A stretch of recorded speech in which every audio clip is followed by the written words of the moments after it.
கடைசி நேரத்தில் 10,000 பெண்களுக்கு கொடுத்தது இதெல்லாம் ஒரு காரணம் இருக்குது. இப்போ விசாரித்த வரைக்கும் அந்த நிதிஷ்குமார் பேரை கெடுத்துக்கல கடந்த ஆட்சி காலங்களில். அது ஒன்று. அவர் சொன்ன மாதிரி ரமேஷ் சகோதர ராகுல் சொன்ன மாதிரி 60-70 லட்சம் வாக்காளர்களை வெளியேற்றுறது, அது இந்த இப்போ எஸ்ஐஆர் சிறப்பு சீர்திருத்தம் இதெல்லாம் யோசிக்க வேண்டியிருக்கு. அதனால் பீகாரில் வெற்றி தோல்வி அது நமக்கு ஒன்றும் இல்லை. தமிழ்நாட்டில் அதோட தாக்கம் அடுத்த ஆண்டு தேர்தல் இன்னும் 4-5 மாதம் தானே இருக்குது. தாக்கமா ஆக்கமான்னு பார்த்துருவோம், பொறுத்து பார்த்துருவோம். வேறு ஏதாவது கேளுங்க. பிரசாத் கிஷோர் இப்போ அங்கே தேர்தலில் ஃபுல்லாக பூஜ்ஜியமாக இருக்கார். அதாவது அவர் இங்கே பல்வேறு கட்ட ஆலோசனை வழங்கினவர் பீகாரில் போயிட்டு ஏற்றுக்கல மக்கள் அப்படிங்கிற மாதிரி ஒரு கருத்துகள் வேறு, களப்பணி வேறு. நீங்கள் கத்தரிக்காய் சுரக்காய்னு தாளில் எழுதி சொல்கிறது வேறு. சுரக்காய் அப்படி தான் இருக்கும், கத்தரிக்காய் அப்படி தான் இருக்கும், பூசணிக்காய் அப்படி தான் இருக்கும். நிலத்தில் இறங்கி விதையை போட்டு வளர்த்து அதை விளைய வச்சு பறிக்கிறது வேறு. அதனால் களப்பணிங்கிறது அது வேறு. அது சோகால்டு இந்த ஸ்ட்ராட்டஜிஸ்டுகளுக்கு அது சரியாக வராது. அதனால் அதை இவ்வளோ தூரம் அவர் நின்னதே பெருசு. அவர் முதல்ல 243 பேரே அவர் நிறுத்த முடியல. அது நிறுத்தினதுலேயே 3 பேர் பாரதிய ஜனதாவுக்கு போய் மேடைக்கு போய் ஏறிடுறான். இது மாதிரி அதை ஓவைசியாக 5 இடம் வந்துட்டாப்புல, இவரால் அதுவும் முடியல அப்படின்னா அதான் உங்களுக்கு சொல்கிறேன். திருப்பி களம் வேறு, கருத்து வேறு. அது ரெண்டையும் ஒப்பிட்டு இப்போ தமிழகத்திலையும் அதே நிலை தான் புதிதாக கட்சி ஏற்படும் அப்படின்ற ஒரு பேச்சு இருக்குது. அதெல்லாம் நீங்கள் அது உங்களை மாதிரி கருத்தாளர்கள் இந்த அரசுறது அரசியல் விமர்சகர்கள் வேலை, எங்கள் வேலை அது இல்லை. அதனால் நான் அதில் கருத்து சொல்ல விரும்புகிறேன். காங்கிரஸ் படுதோல்வி அடைஞ்சிருக்கேன் சார். காங்கிரஸ் ரொம்ப மிக மோசமான ஒரு தோல்வி அடைஞ்சிருக்கேன். எப்படி பார்க்குறீங்க? காங்கிரஸ் மாபெரும் வெற்றி அடையணும்னு விரும்புறீங்களா? நீங்கள் விரும்புகிறீங்களா? நான் காங்கிரஸ்னு ஒரு கட்சியவே அழித்து ஒழிக்கிறதுக்காக களத்துக்கு வந்த மகன். என் இனத்தை அழித்தது, என் இனத்தின் விடுதலை கனவு அழித்தது, கச்சத்தீவை தாந்தோன்றித்தனமாக எடுத்து கொடுத்து என் வீணவன் வாழ்வுரிமை பறித்தது, 10 லட்சம் பேரை ஒரே ராத்திரியில் நாடற்றவனாக இறக்கி விட்டது. இங்கே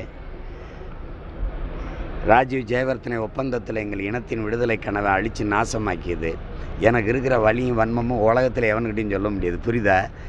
காங்கிரஸை ஒழிக்கிறதுக்காக தான் இந்த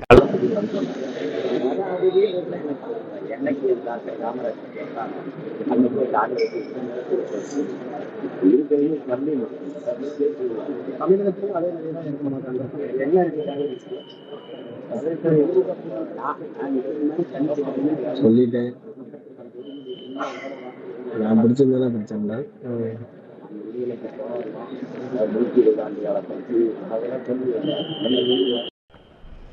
திராவிட கட்சிகளின் தோளில் ஏறிக்கிட்டு அது வசதியாக பாதுகாப்பாக பயணம் செய்யும். அது பிஜேபியும் சரி, அது காங்கிரஸும் சரி. இந்த நிலத்தில் காங்கிரஸ் பிஜேபிக்கு வேலை என்ன? நீங்கள் சொல்லுங்கள். இந்த மண்ணின் மகனா பிஜேபி காங்கிரஸ் இந்த நிலத்திற்கு, இந்த நாட்டிற்கு இதுக்காக தேவைன்னு சொல்லுங்கள், நம்ம ஆதரிப்போம். இந்த உரிமைக்காக நமக்காக நிற்கும். அப்படி ஏதாவது சொல்லுங்கள். பிஜேபி சாமி கும்பிட்றது எப்படின்னு சொல்லுவோம். உலகத்துக்கு சொல்லி கொடுத்தவன் நான். நீ கும்பிடுற சாமியே உனக்கு இரவல் கொடுத்தவன் நான். நீ எனக்கு சாமி கும்பிட்றது சொல்லித்தர போறியா? சொல்லுங்கள். அதனால் தேசப்பற்ற போதிக்கும். இந்த தேசமே என்னது? செக்கெழுத்தவன் தூக்குல தொங்கினவனை விட நீ என்ன தேசப்பற்ற எனக்கு சொல்லித்தர போறியா? சொல்லுங்கள். அதனால் இவங்களை வச்சுக்கிட்டு என்ன பண்ணுவீங்க? நீங்கள் காவிரி நதிநீருக்கு நிற்பியா, இல்லை கச்சத்தீவு மீட்புக்கு நிற்பியா, இல்லை முல்லை பேரியாற்று உரிமைக்கு நிற்பியா, என் மொழி செத்து போச்சு மீட்க வருவியா? எதுக்கு வருவ? என் நிலத்தின் வளத்தை சுரண்ட வருவ, என் வரியை எடுத்துகிட்டு போக வருவ, என்னோடய வாக்கை பறிக்க வருவ. வேறு எதுக்கு வருவ? உனக்கு என்ன இருக்குது இந்த நிலத்தில்? சொல்லுங்கள். அதனால் எதுக்காக இந்த கட்சின்னு சொல்லுங்கள். காங்கிரஸ் பிஜேபி காவிரி நதிநீர் உரிமையில் எனக்காக பேசுமா? கச்சத்தீவு மீட்பு கொடுத்தது தான், எடுக்க வேண்டுங்கிற பேச்சுக்கே இடம் இல்லைன்னு 2 கட்சியும் ஒரே மாதிரி பேசுமா பேசாத? ஜிஎஸ்டியை விதித்தது இவன், நிறைவேற்றினது அவர். நீட்டை கொண்டு வந்தது காங்கிரஸ், செயல்படுத்தினது இவர்.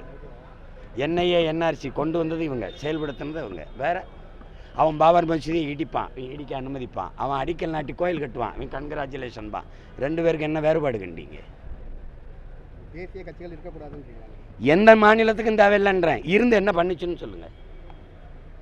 தனியார் முதலாளிகளுக்கு தரகு வேலை பார்த்ததை தவிர வேறு அந்த கட்சிகளின் சாதனை ஒன்று சொல்லுங்கள் பார்ப்போம். அரசு பொதுத்துறை அப்படின்னு என்ன இருக்குது? அரசு பொதுத்துறை நிறுவனம் அப்படின்னு என்ன இருக்குது?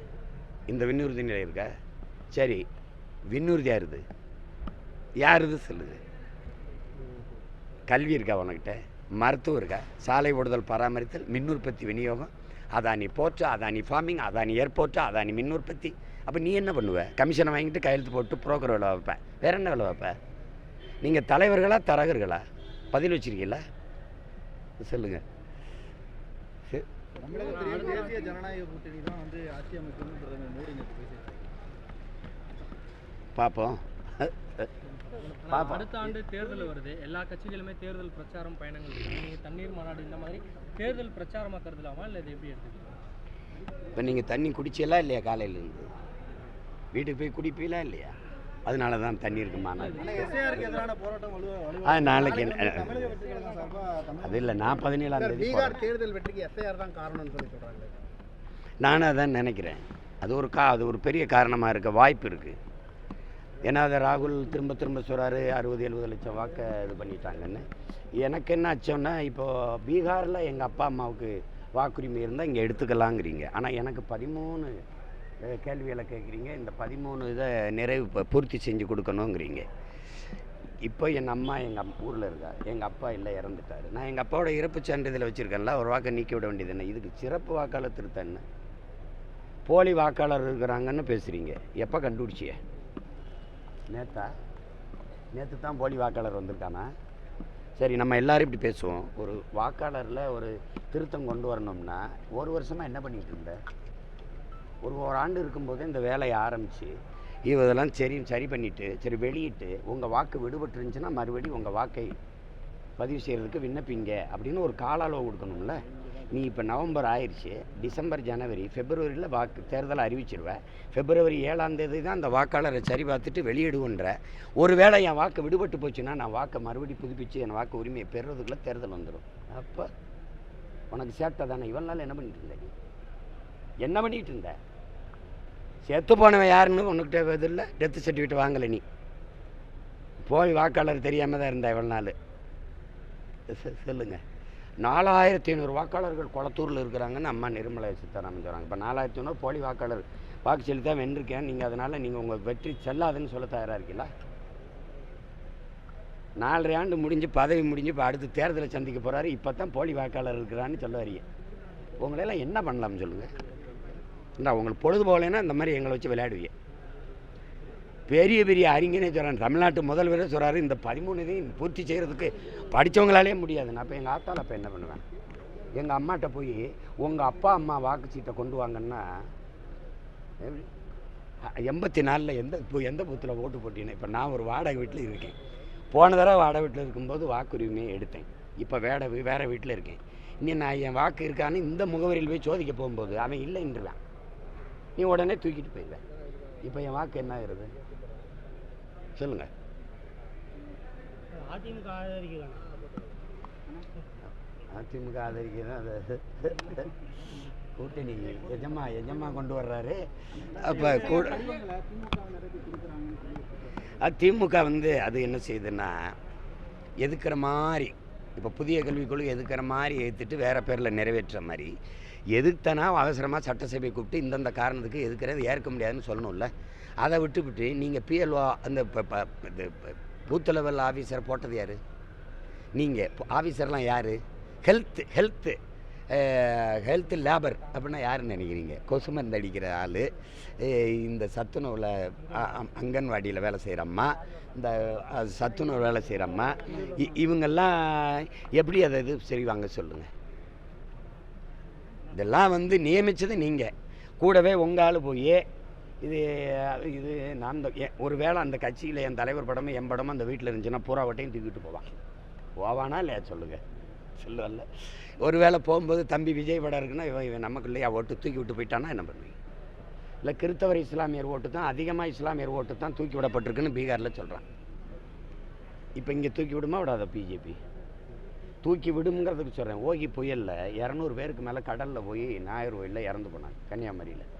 நாங்கள் பெரும் போராட்டம் போகிறோன்னா உடலையாவது எடுத்து கொடுங்க.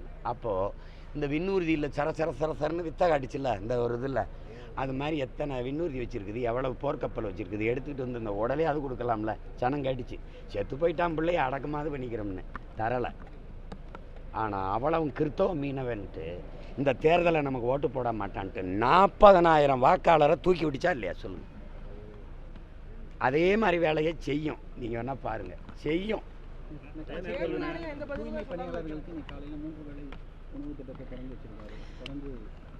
அவர் முடிவு பண்ணிட்டாரு, தமிழங்க சோத்துக்கு செத்த வயலுக சோறை போடலாம், ஏதாவது கை காசுக்கு சார இந்த அளவுக்கு ஒரு 1000 ரூபாய் கொடுத்தா போதும், வாக்கை வாங்கி வென்றலான்னு நினைக்கிறவங்க.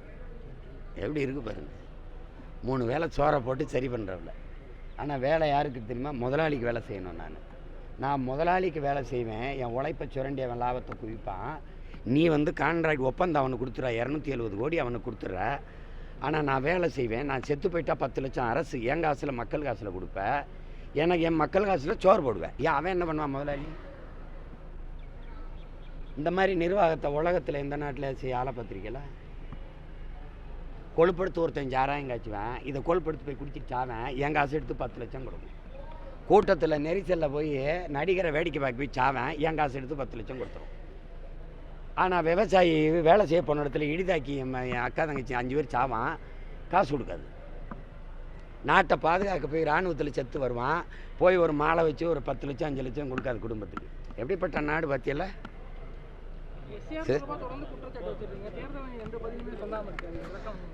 தேர்தல் ஆணையம் எப்படி சொல்லும்? தேர்தல் ஆணையம் யாருக்கு வேலை செய்யும்? தேர்தல் ஆணைய அதிகாரிகளை நியமித்ததாரு, அப்புறம் யாருக்கு வேலை செய்யும்? இதெல்லாம் தெரிஞ்சுக்கிட்டான்ட்டு ஒரு கேள்வியை கேட்குறதா சொல்லுங்கள்.